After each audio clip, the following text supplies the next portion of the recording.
not ready to go there.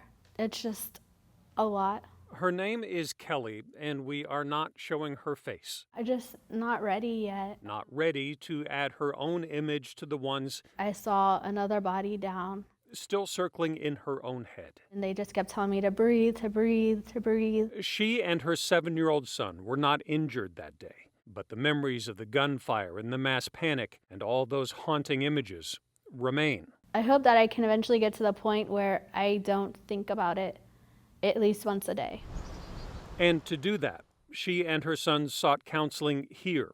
Life Path Systems offering a center for healing, free mental health help, funded by the state of Texas. A welcome resource that is, unfortunately, not a new idea.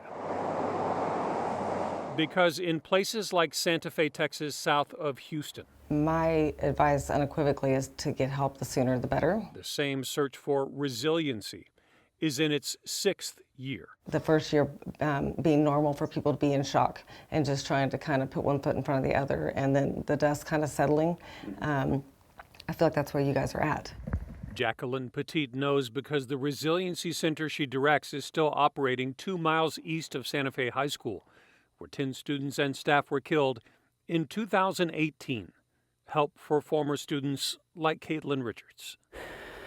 I don't think it necessarily ever gets easier. I think it's just something that you learn to live with. It's something that's always going to be with you. I don't think it's ever truly just going to go away. Especially if you have the post-traumatic stress Never turns off. of someone like Flo Rice, a Santa Fe substitute teacher shot 6 times in the legs and hips, one femur mostly titanium now, At the moment I realized I had been shot, with memories that she says are just as fixed and firm. I was being hunted. And so whoever was hunting me was still there. That fear was visceral. And I never truly leave that spot. It is always in the back of my head. And that my friend I worked with was a few feet away and she was dead. I'm always kind of there. It's never gone. There's triggers that she has that just can just put her back at zero again, and have to build from there, to try to find peace.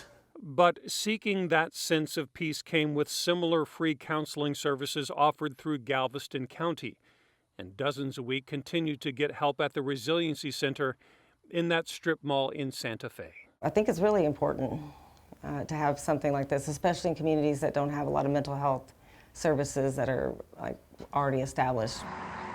At a small church in Santa Fe, 10 white crosses stand for the students and teachers killed in the shooting here, next to a church marquee that tells us not to count the days, but to make the days count. And that's the lesson they offer the people of Allen. Healing, measured in days and years, will take time. Each community is so unique. Each tragedy is so unique. So what can we do to help that person process and recover from a tragic event so that they can continue with their life? Just keep trying, don't give up. But I think mental therapy and mental health is the key to learning to live with it, rather, because you have to learn to live with it. It's nice knowing that it is available when you are ready. Kelly says her son is still afraid of loud noises. Police sirens even scare him. But in therapy rooms like this at the Allen Family Resiliency Center, she says they are making progress. I'm happy that we're able to seek services and that it is available, because if not, what would we do? Who would we talk to? And who would help us all recover from yet another horrible day like this. In Allen, I'm Kevin Reese.